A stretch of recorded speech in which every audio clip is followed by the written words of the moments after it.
Station 51, engine 27, engine 32, truck 105. You're listening to The Fire Break with Steve Wolf. Welcome to The Fire Break. I'm Steve Wolf, hosting our show today, because that's what I do every day. As you know, The Fire Break is sponsored by Team Wildfire, developing innovative technologies for fire suppression and management. I've got with us today Keith Parker, who was the fire marshal for Marin County for 33 years, starting in 1980, when many of you probably weren't even born. But the wiser of you probably were. Keith, welcome to The Fire Break. How are you today? Good morning. I'm doing well, Steve. Thanks. So 33 years in Marin County, what was that like? It was a pretty wonderful career. Not a lot of us get to say we go back and do it all over again, knowing what I know now, and I definitely can. I was actually started in high school as an explorer scout for a few years with the fire department, and that's what got me interested, just because it seemed like it'd be a kind of a fun thing to do. But for folks, Marin County is the north end of the Golden Gate Bridge, just north of San Francisco. And the county fire department is the only northern contract county with CAL FIRE, and we have a very close relationship with them. That's where a lot of my experience came from. But we're also an all-risk department. We do rescue, cliff rescue, medical aids, and alike, but definitely have a bit of a specialty in the wildland environment. And what were things like then compared to now?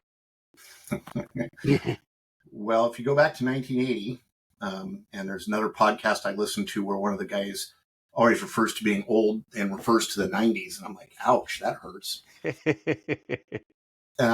Well, things were very, very different. Starting in the early 80s, you got to remember we didn't even have the ICS system rolled out, and so a lot of particularly initial attack wildfires, you would send X number of units, and they would come from differing agencies. Marin is divided up amongst a series of cities, towns, and fire districts. And then if there's no tax base, it's the county fire department left over for.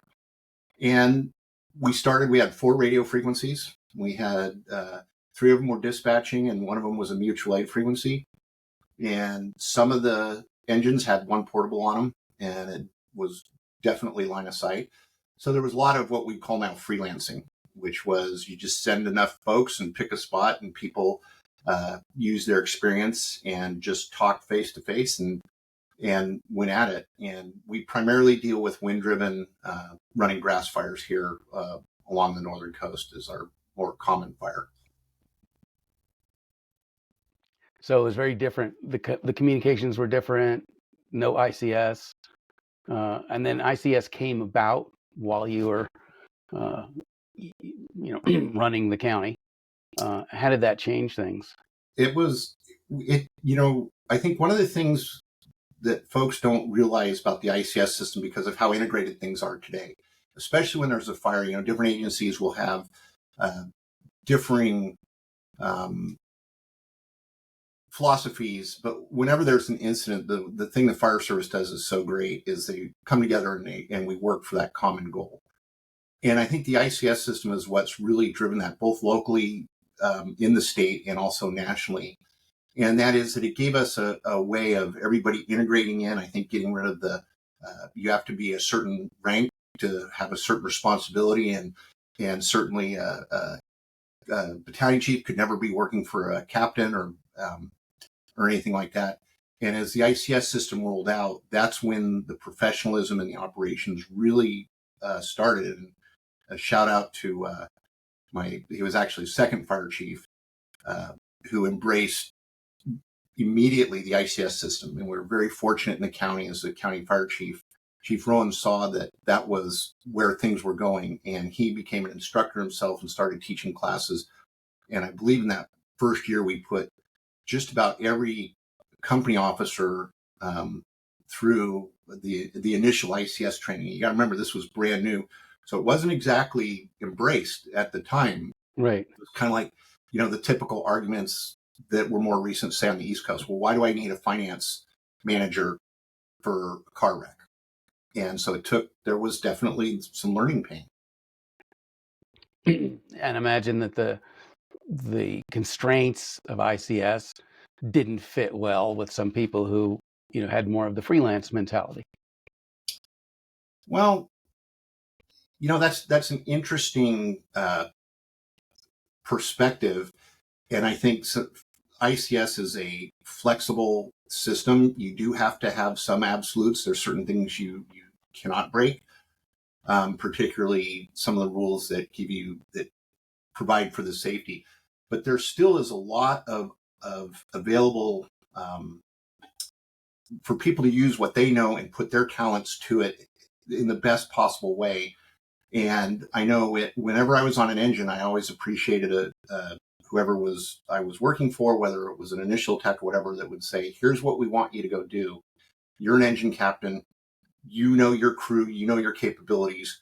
Go do it. I'm not going to tell you to put in an 1.5-inch hose lay, put in a T every 100 feet, and make sure you charge a 1-inch line every 100 feet, right, and then bring a couple of hand tools to scratch out undercut line where it might roll out. If you're working in a system with folks who are well versed in it, you leave the tasks to be done to the people who are doing the tasks, and that makes it much more effective. And I like to akin wildland firefighting as probably one of the greatest team sports that exists. The challenge is you don't know what team you're going to be playing with.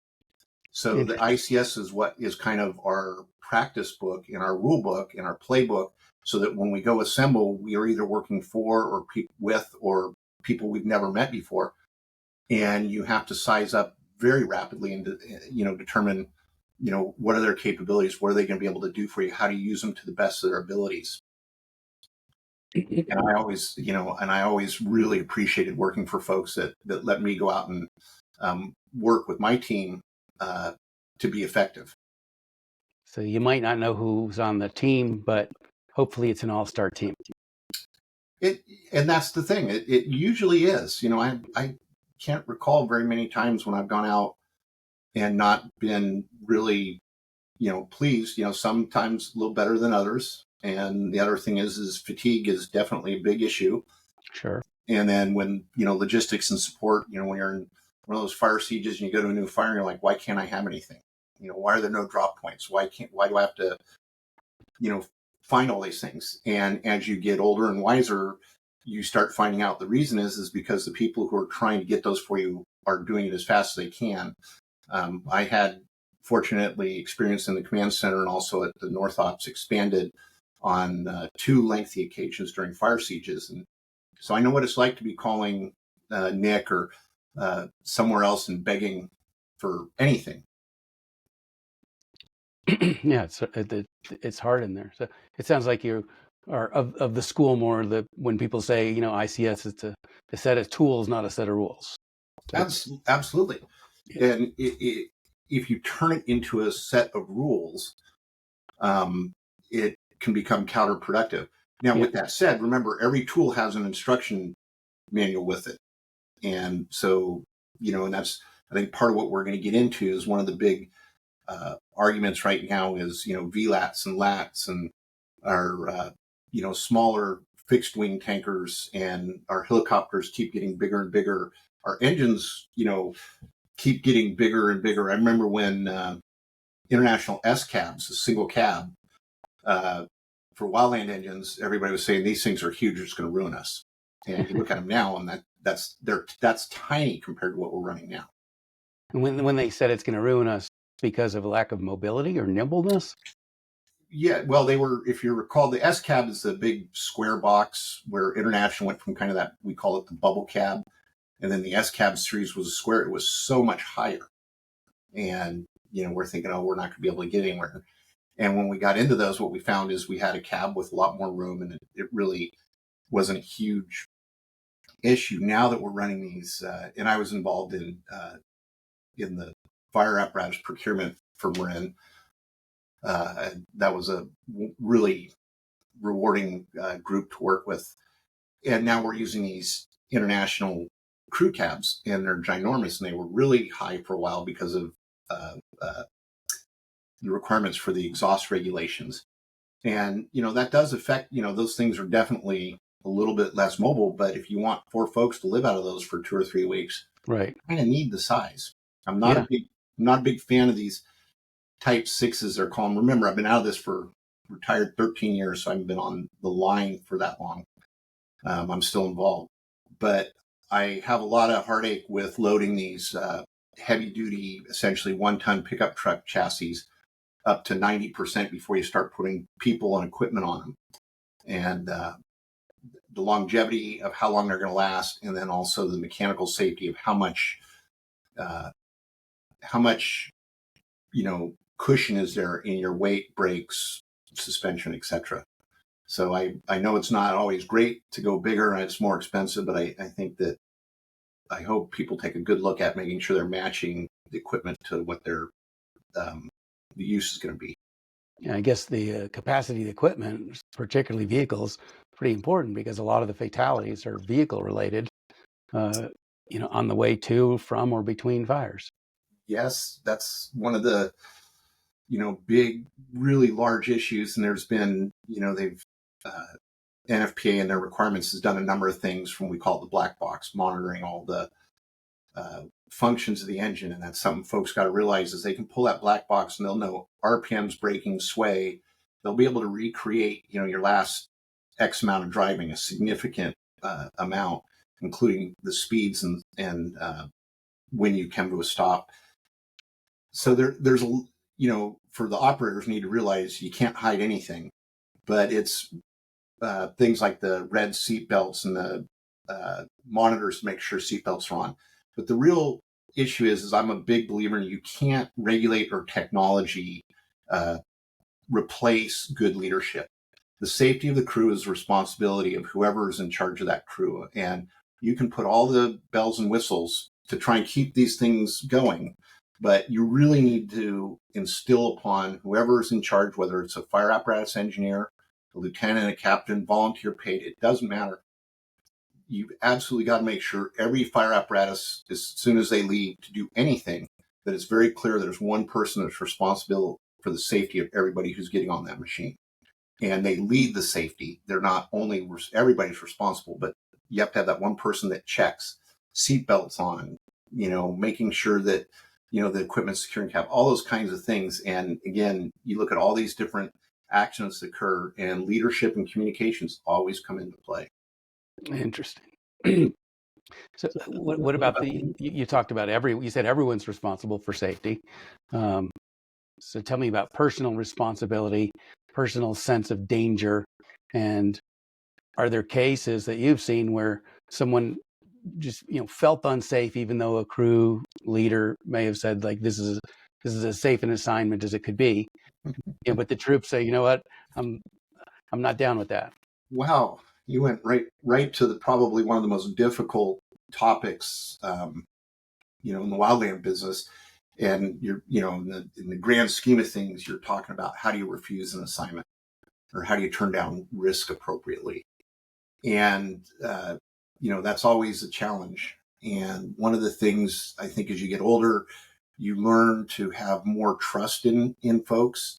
And so I think one of the most important things is make sure, regardless of where you are in the pecking order, that if somebody is uncomfortable with something, you want to make sure you're aware of it, and at a minimum that you analyze it. Go back to the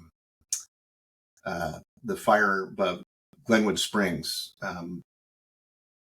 It's escaping me right now. The mountain there where the crews ended up losing. We lost, I think, 20 or 14. I can't anyhow, and that in the follow up, they found a large number of very experienced firefighters were very uneasy with what they were doing, but there was no communications that allowed that to get where it's going. And so even though there was this, they realized there was this general underlying uneasiness about the whole situation, which was position on slope, ability to get out, and all the things that came into play once the cold front came in, that it wasn't communicated. And that's pretty common. You do have some problems, like you do have folks who say, oh, this assignment's too risky because they don't want to do it because it's a miserable, assignment. I don't think anybody likes to hear, hey, we want you to take your engine down to the logging landing and then put a hose lay and follow the crew down to the river, because there's only one reason the dozers stop, and that's because it's too steep. So if you're backing a crew up in that situation, it's not going to be a fun assignment, but somebody needs to do it.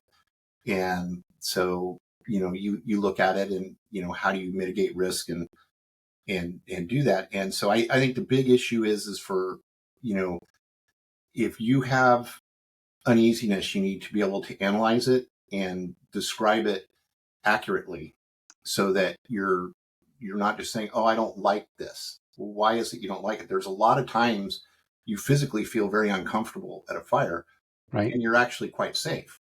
And as I always like to say, people don't get hit by the car they see coming at them. They always get hit by the car they don't see.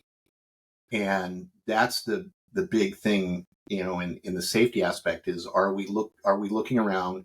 Do we have that awareness? And does everybody else feel that they see something that whoever's, the next up in the line of chain, that they feel comfortable bringing that to their attention? And I think that's the biggest issue in accountability for safety, is understanding that sometimes your task may not get done because you have to address safety concerns, even if you don't necessarily think it's the significance that some of the folks working for you believe it to be. So how do you counter the idea of, strength in numbers? You see, with cops, they're like, oh, there's 50 of us going into this building. We're all good. And people still get shot, right? Right. The fact that there's, buddies on either side of you doesn't make you bulletproof.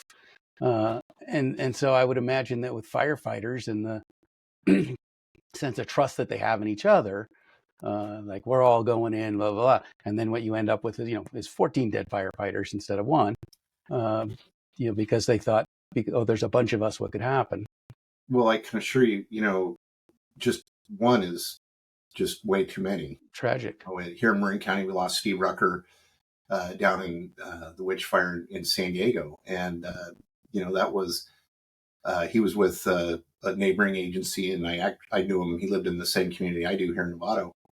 And, that was a rough pill to swallow, lose somebody in this situation. So, one is too many, and you want to keep from doing that. I think again, let's go back to the ICS system. The strength in numbers comes down to that span of control and making sure, when you get a group that's so big, it's, if you have a group of 20 going to one person, how does that one person take in 20 different thoughts? Or let's just say 5 people in that group have a thought of something that's bothering them. Well, if you're running 20 folks, how are you able to address that? And the simple way is that if you're running 20 folks, you have to break it down into a little bit smaller bites. So if you have a crew, you have to have assistant crew leaders, or whether it's a formal structure or even informal. And I had a couple of occasions where I was doing division work and we had too many resources out. And so I was a big fan of, and not because they wanted to, just because orders weren't filled. And that's usually occurs at the day, the first 3 shifts of a fire when it's moving and you're losing acreage and having troubles getting your hands around it. Excuse me. Is that, things like find a particular crew leader that's really good and have the other crews work for them, find a way of, putting strike teams together and, having one of them work, kind of creating them as as more of a group. And that's the thing about ICS is there's people get locked up in this, oh, you can't do that. I went to a fire that had a type 2 team on it, and they had divisions A through Z, and then they had A1 and 2 and 3. I think they had 29 divisions because they didn't have anybody that they could branch it. And that is ridiculous. It was during fire siege. They were trying to find somebody. There just wasn't the availability of another type 1 team, but they were unable to do the so-called field promotions. And, I think safety suffers for that. And you can definitely go way too far. So, like everything in life, it's a real balance. Sure. What, in terms of like wildfire magnitude, frequency, intensity, did you get to see that, or did you experience that, from 1980 to 2013? It was a pretty good 33-year span, did you have a sense like things are getting worse?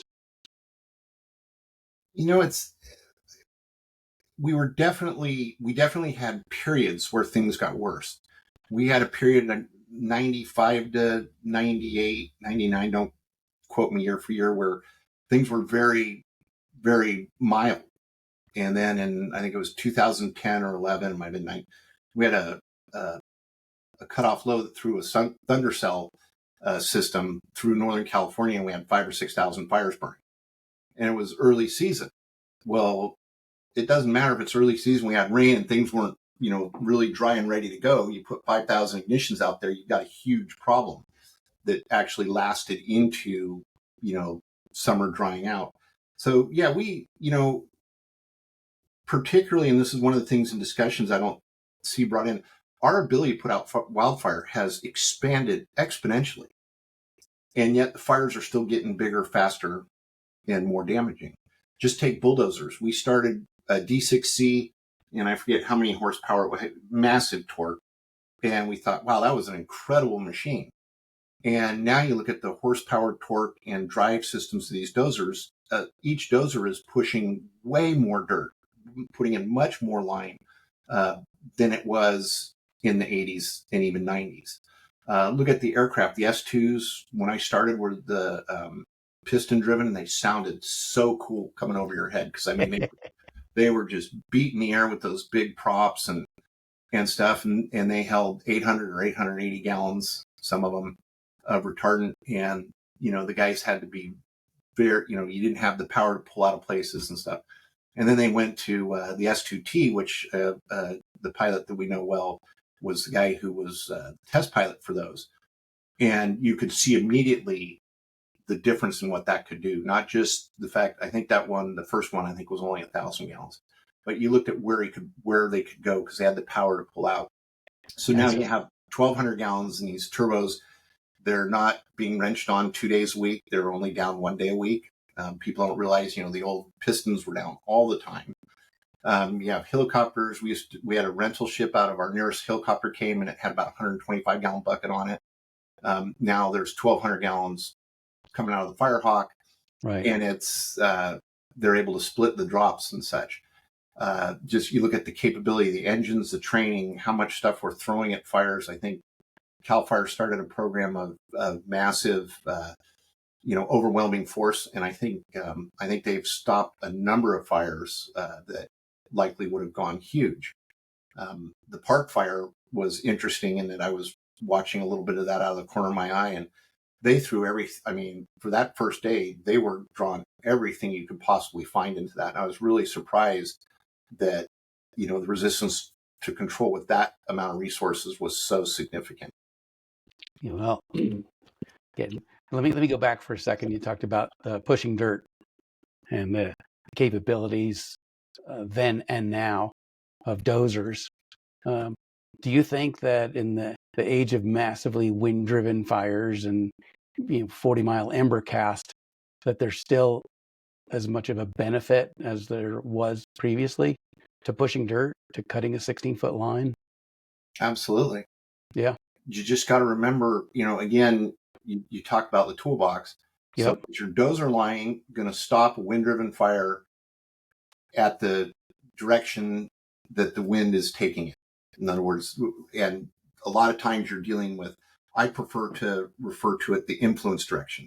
So, there's a difference. Is your wind aligned? Is it on the lee side of a ridge?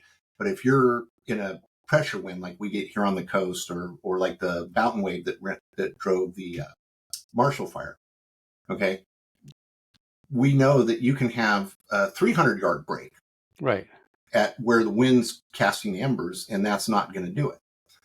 The challenge is are you able to cut that fire off as soon as those conditions change? And that's, and again, that's a tactic and strategy issue, because one of the things, as I'm sure you've talked to people, fire is a phenomenon of Mother Nature. And if Mother Nature says, you just stand back, this is what I'm going to do, guess what? She's going to do it. And, in those situations, we need to make sure we're doing the most we can, to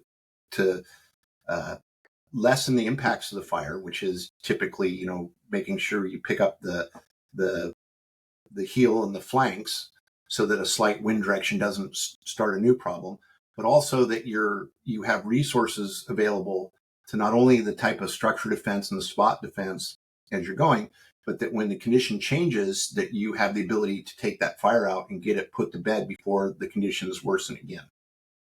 I see. So sometimes you might be putting in line out in front of a fire, knowing that that line's going to do nothing if the conditions stay the same, if the winds stay where they are, but it's there in the event that the wind dies for a bit. Now you can use that line for control.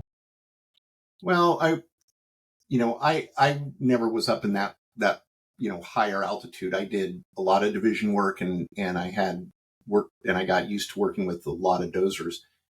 And I was never a big believer in trying to prep dozer lines out in front of, a wind-driven fire.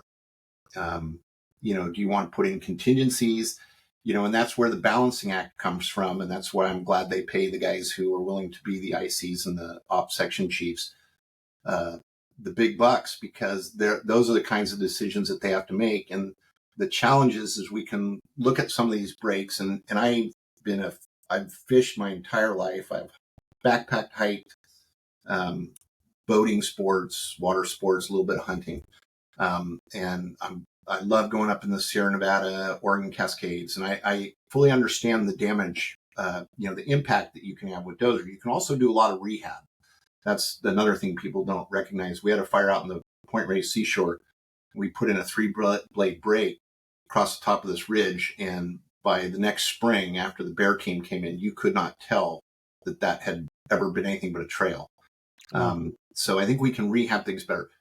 But, are there dozer brakes that are put in that are pointless and are being done just because there's this pressure to do something? Absolutely. And sometimes they're based on good intel that didn't pan out, and sometimes not.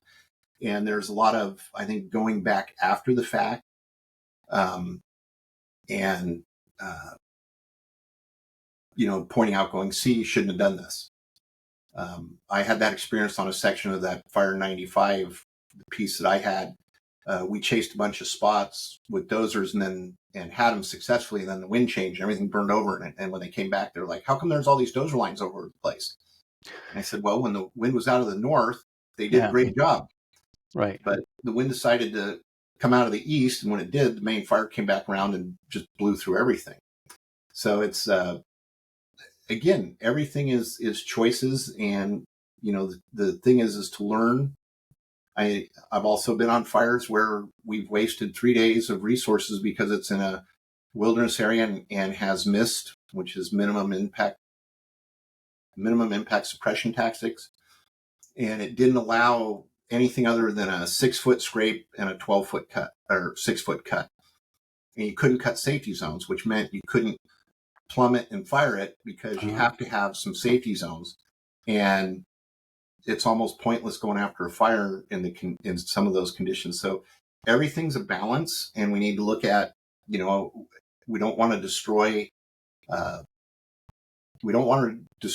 lands to put fires out, but we also need to look at when is it appropriate to just take the tools and say, we'll go back and fix it later.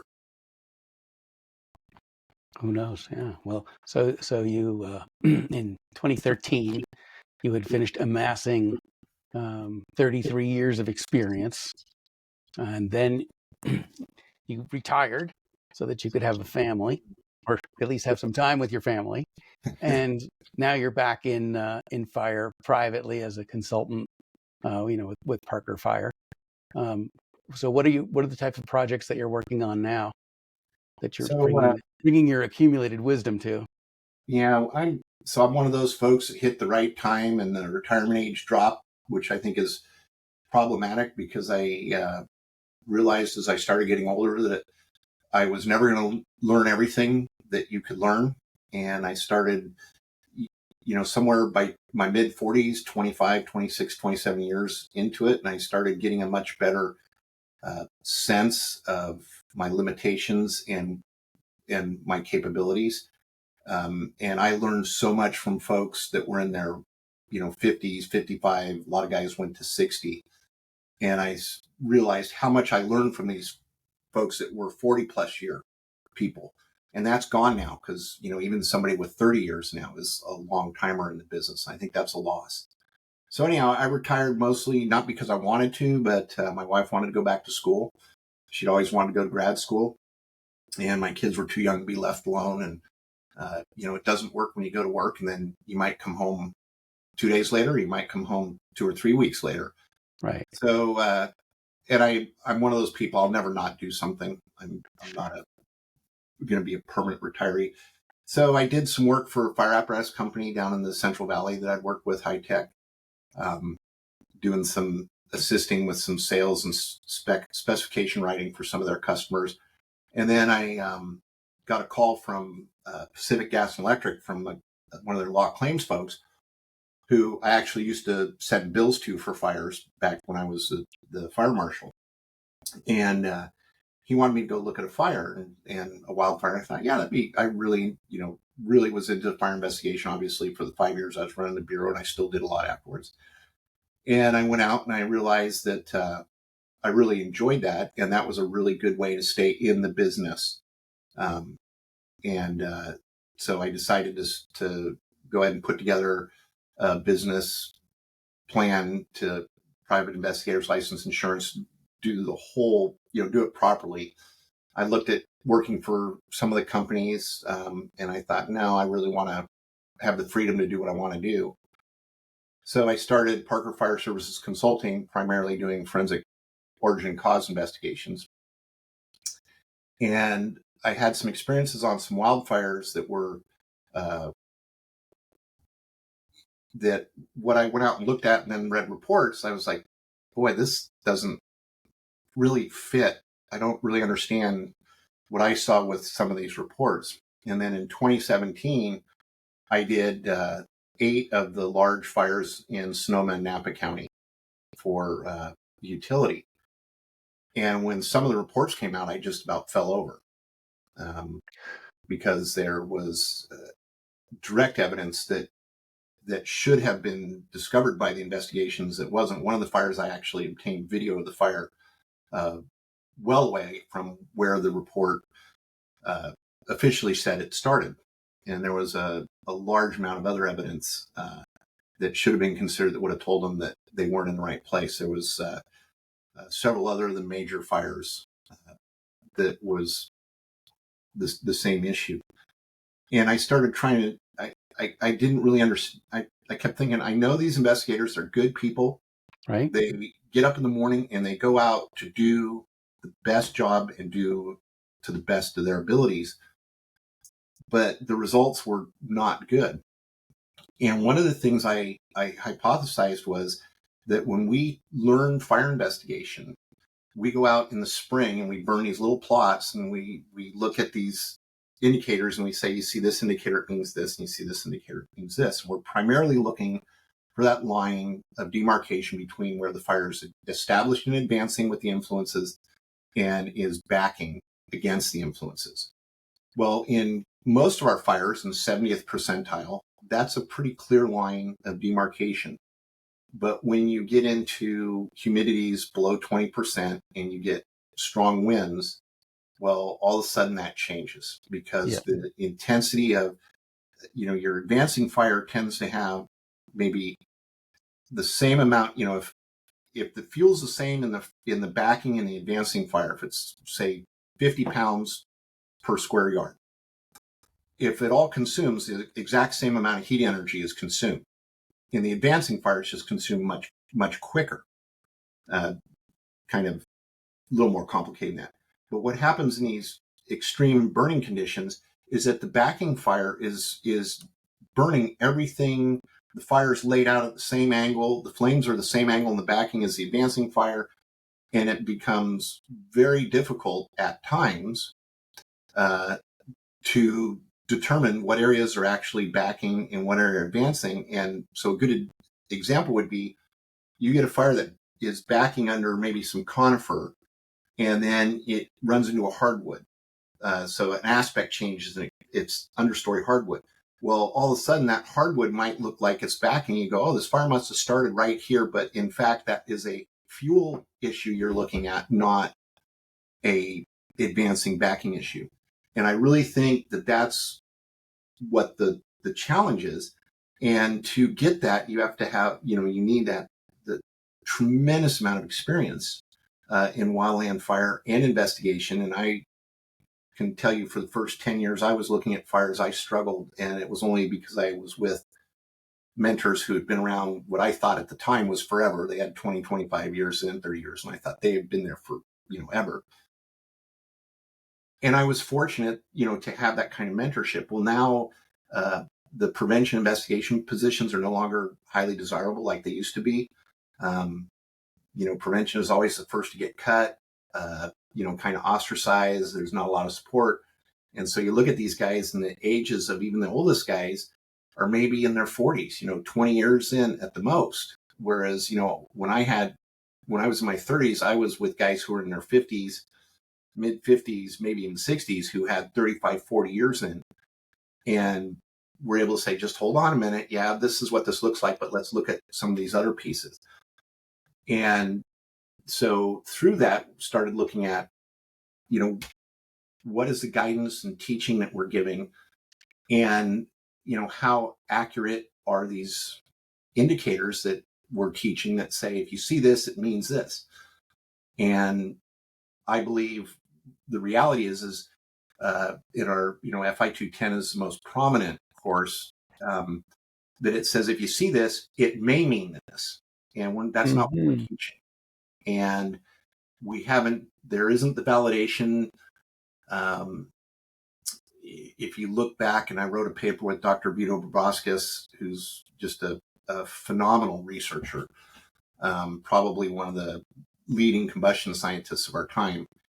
And you can't find any validation that's ever been done for these things. They were developed. Doesn't mean they're wrong, but they never went through the scientific testing process like structure fires did, starting particularly late 80s, but really got started in the 90s. So what are you seeing as the demand now for your services relative to what the public perceives as the big wildfire issues?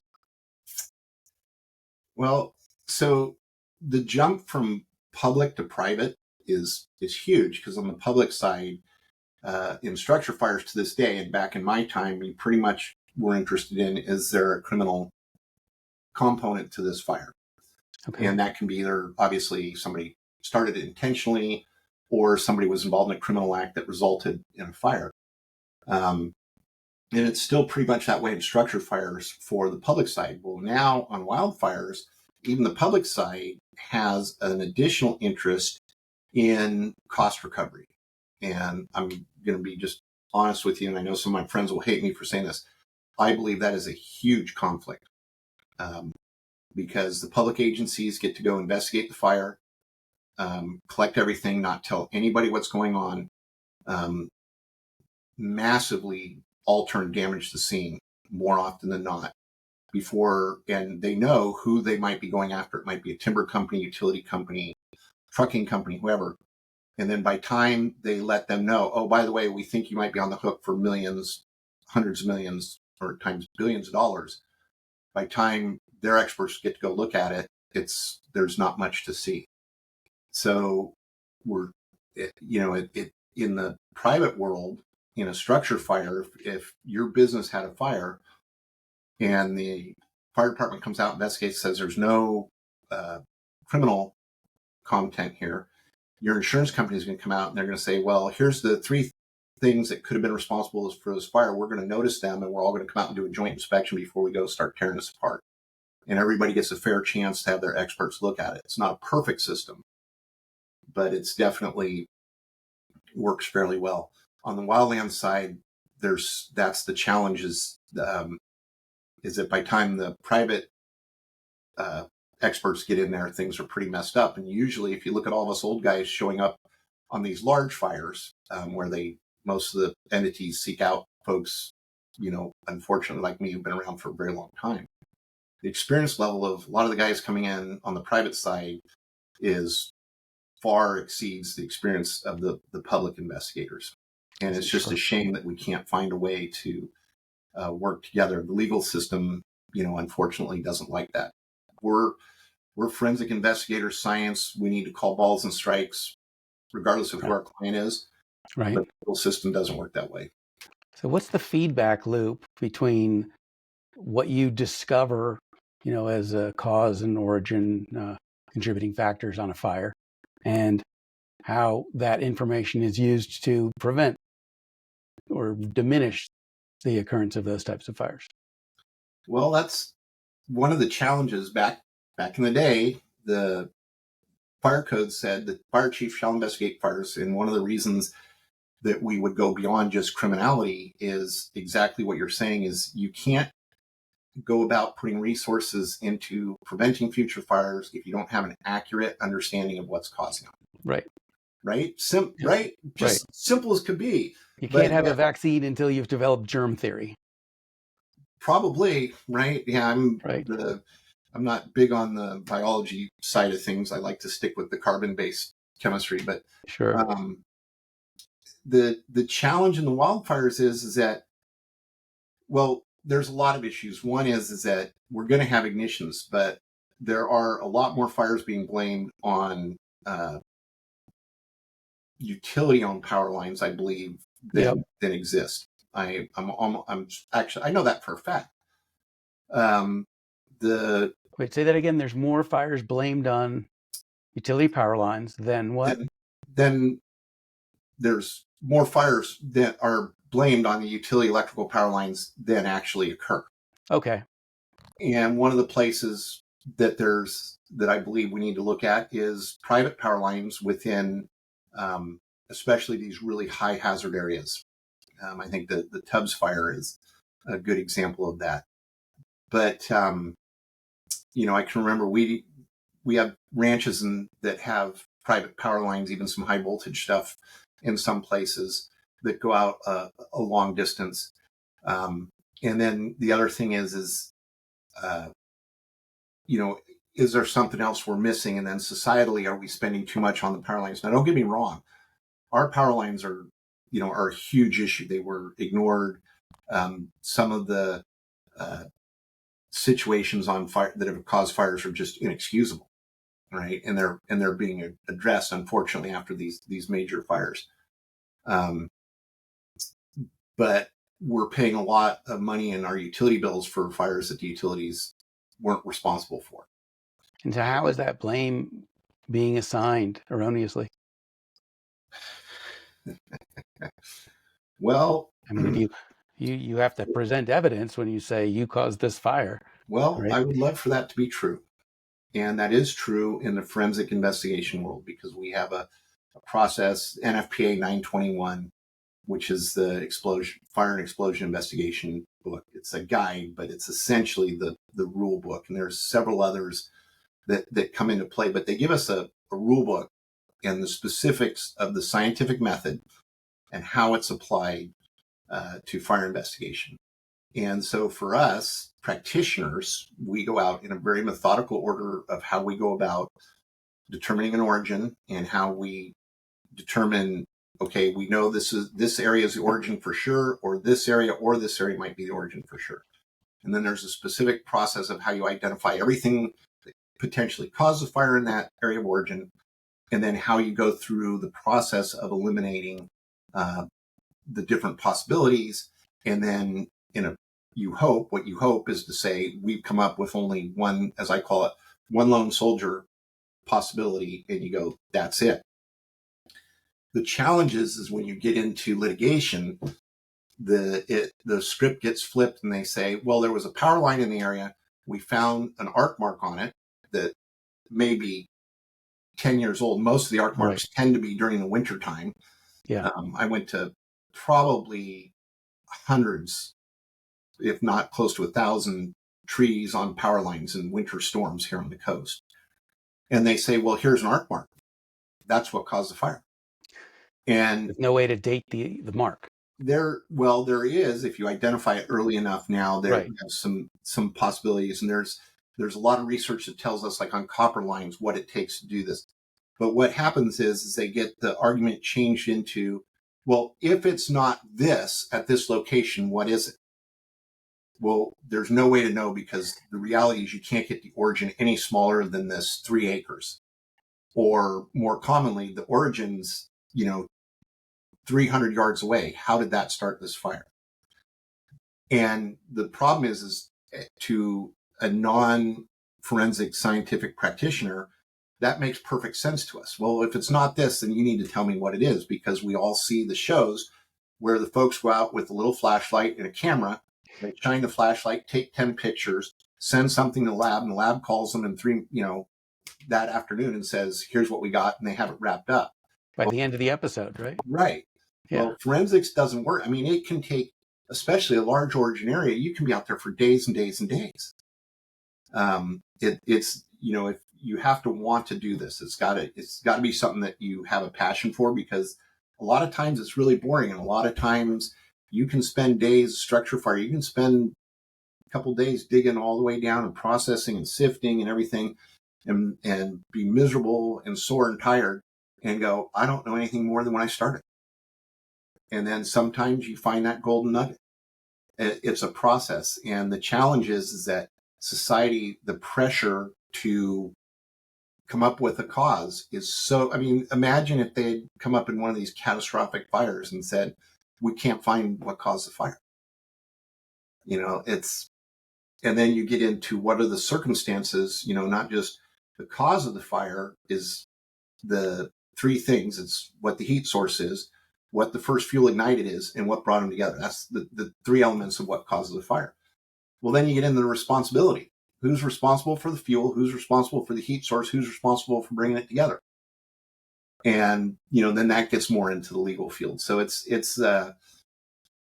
should be a more precise science than it is. And hopefully the practitioners are going to kind of at some point get the courts together. But, you have, let's face it, there's experts in all these fields where attorneys know they can go get somebody to say what they want. Sure. And that hurts the science a lot. Right. It's always a matter of, my expert versus your expert.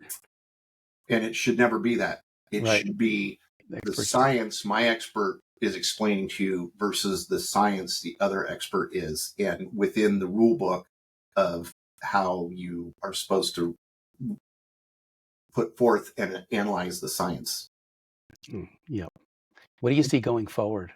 Where do you see particularly in wildfire, what do you think the allocation of resources is going to be, private versus public, and how we're going to mitigate, future losses? Yeah. In the investigation world, I'm really encouraged. I've just finished our second field section of a study, and the NWCG group that does the investigation book, the investigation subcommittee, has a bunch of people working on it. And it's my feeling, talking with people, that I think there's a lot of agreement that the wildland investigation world needs to go through this.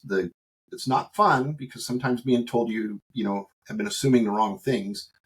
But we need to go through the process of looking at the science and figuring out, validating what we're using and coming up with, because wildfire is so complex that there's so many possibilities, and we need to find a way to include those in the investigation world without making it impossible.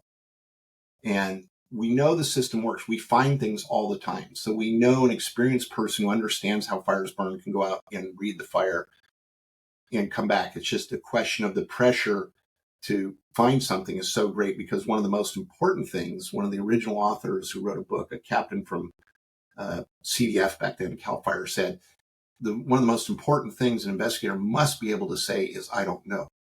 Mm-hmm. And that is critical. As far as the wildfire mitigation, I know you folks in Colorado are right behind us in the insurance damage that's going on. We had that in Marin. We started that with Fireman's Fund in the early 90s, 1991, I think, canceling policies because they found they had too great a concentration in the southern Marin area.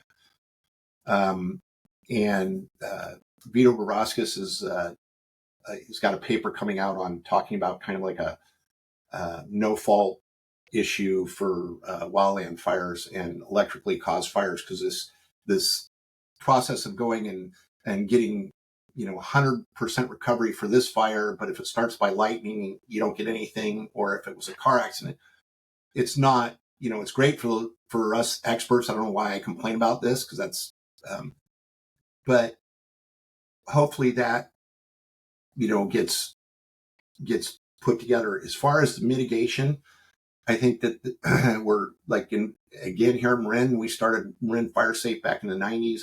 We actually voted in a significant parcel tax that has funded the Wildland Fire Prevention Authority throughout the county. And there's enough projects that it's actually going to make a difference.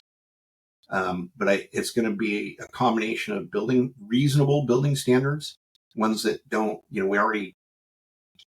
it's already too expensive to build a home, but it's going to be a combination of building standards. First thing we got to do is not make the problem worse and allow additional threats to be built. We need to recognize the threat of light fuel fires, which is probably the easiest to mitigate. Right. In a community. So we need to make sure that the communities are built with areas where we can modify the fuels around the perimeter so we don't get these fires into the communities. We need, again, the light fuels. We know it's ember cast. And we know the things we need to do to prevent ember cast from, causing ignitions. So, and then we need to go look at these places that exist that are extremely problematic. And I can tell you from experience, everybody talks about the problem, but when you come tell them, what we really need to do is manage this forest, 150 to 300 yards outside the community. People think that's great, except in their community, and that's the reality we're not talking about.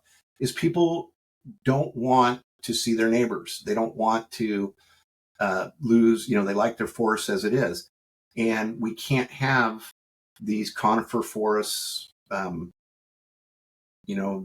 Quick story, in one of the cities in Marin, the state parks up on top of the ridge had a eucalyptus grove that had been planted for some reason, 50, 100 years ago.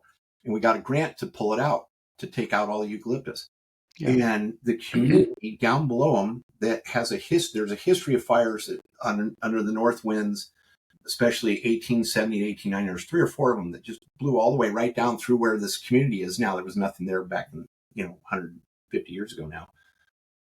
And you would have thought, you were, taking everything from them because we wanted to get rid of this 100-acre grove of eucalyptus. And they came out and it's the most beautiful thing. It's my scenic. That's what my life's all about. And I'm sitting there looking at them going, we worked so hard to get this grant. And now all of a sudden the people that it's going to benefit the most are fighting us tooth and nail. And it was so significant that the municipality fire chief, like literally as we're heading to one of the community meetings, said he wasn't going to be able to publicly support the project. Wow.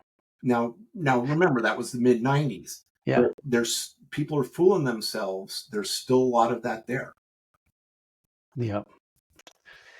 Well, fire is a science and people are a mystery. That's a very, very apt description. Yeah. When you figure out how to figure out people, then you'll be making the big bucks, right? Well, I'm not. Yeah, I'm a little past. I'm fortunate. I'm kind of past that stage now. I'm very comfortable in that. And the other side is the suppression side of things. And we talked a little bit about what you're working on. And there is going to be, every time you can increase the toolbox that fire managers have. Yeah. There's no one tool. It's like some people think, well, why don't we have 100 747s? Well, because there's times that's worthless. And there's times, as we discussed, bulldozers are the best shot you got. And there's times when they're not appropriate. The one thing that's basically never worthless is boots on the ground. We need to make sure we have trained, quality boots on the ground in both our engine crews and our hand crews, because you have to have both. Because if you're going to have that opportunity when conditions lessen, even for a short time, if you're going to run in and get a fire surrounded and contained to the point where when it picks up, and that's typically what happens, nighttime things slow down, we go in and we make a lot of progress. To do that, you have to have the boots on the ground ready to go.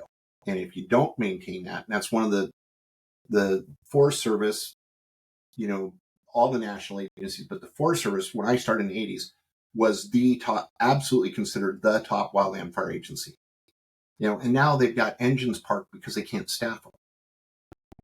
It's just, it just makes me want, it's terrible because people can love the agency they work for, but you have to be able to at least make a living. And, their pay structures become so low compared to others. I mean, if you're a highly successful person in the Forest Service, you could love the Forest Service or your federal fire agency, but when you get an offer to make, 2 and 3 times what you're making now and not have to be gone 3 or 4 months straight. Right. I'm pretty sure I wouldn't still be married if I was gone for 2 or 3 months in a row, twice a year. And making a third of what you make. Right. And right. In that too. But, so we really need to I think it's really important that we find a way to rebuild the federal fire services so that it is an actual career, so that people can enter and work their way through, so that you have the folks that you're picking the engine bosses from and crew captains and fire management officers and such. But those are all really good people that have a passion and are, you're able to select the best of the best. And that's not going to happen if you don't make it a career that, you can support the things that everybody, most people want to do, which is have a family, have a meaningful career. The situation is now it's almost impossible to have a family, without a level of devotion and time that's just really not compatible with today's society. It sounds like managing wildfires is going to take a lot of science, but getting the people to do it is simpler because it's money.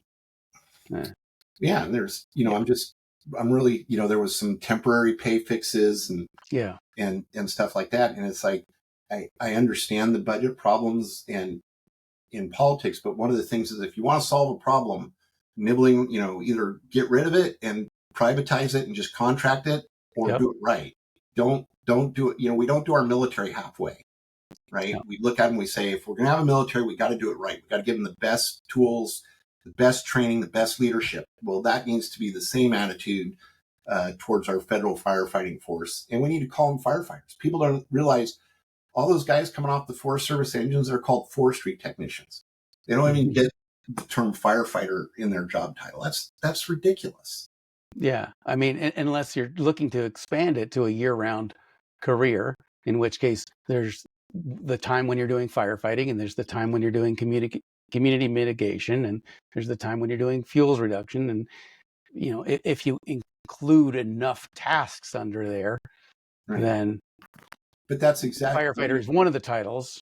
Yeah. And the job becomes a year-round job. Right. But you have to have at least a certain number of year-round folks because they need to be training and learn. I mean, the complexity of wildfire is the complexity of wildfire issues.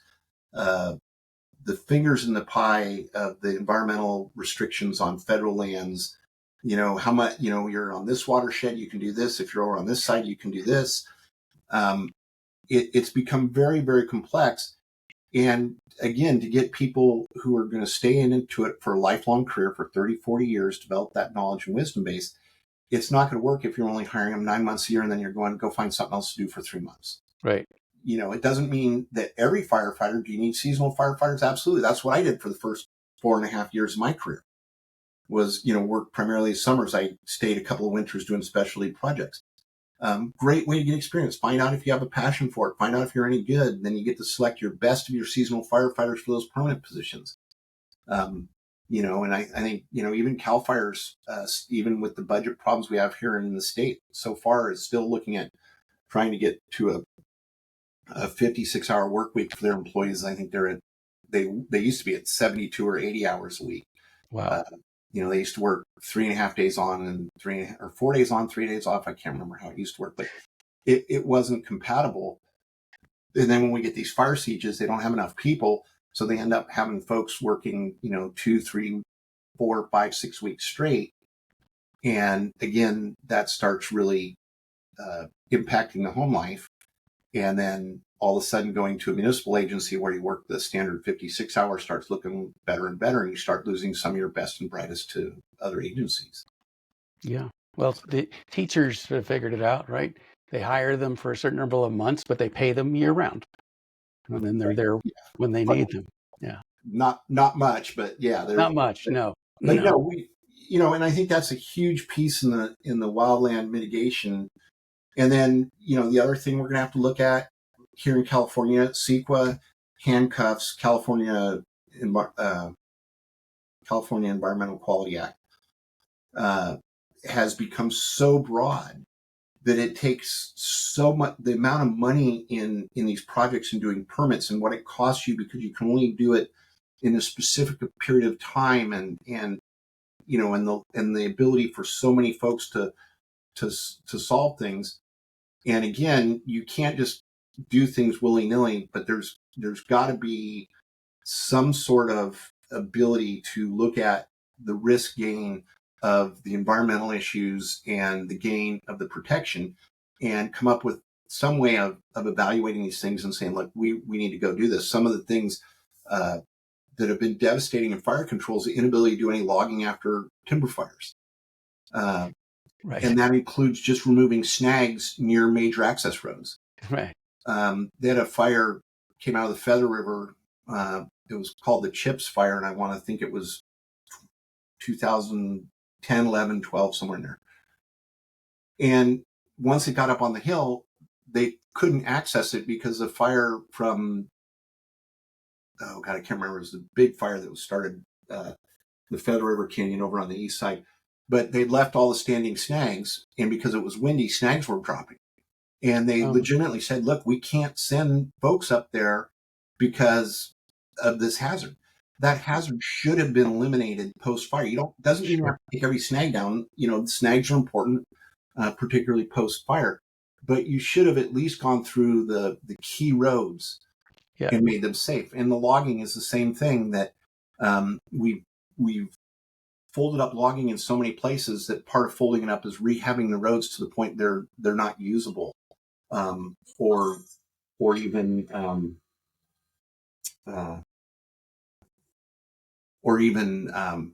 rehabbable quickly, so that when those fire conditions moderate, we can't get in there and put the darn things out. Lots of room for improvement, Keith, here, right? There's a lot to be done, and that's I have a front row seat still, so to speak, or maybe a second row seat now. But I get to share my experience. I appreciate the offer, to let me reflect back. I'm not one of those managers anymore, and I know there's a lot of people, very dedicated people, that are doing a lot of work, along those lines. And I think I think it's moving forward faster, or at least that's my sense right now. So I tend to be a little bit more on the optimistic side, but I really think we're starting to see some significant things that are going to push forward some of these issues. Awesome. Keith, thank you so much for joining me today. Yeah, it's been a real pleasure. Absolutely. You've got hundreds of thousands of hours of wisdom to impart, but I only have an hour. Well, but we'll reconvene on this, I'm sure. We've been speaking with Keith Parker. Keith was the retired fire marshal for Marin County for 33 years. Thank you for your service, Keith. And thank you all for watching and listening here. You're watching The Fire Break. I'm Steve Wolf. We're sponsored by Team Wildfire. Till I see you again, be careful.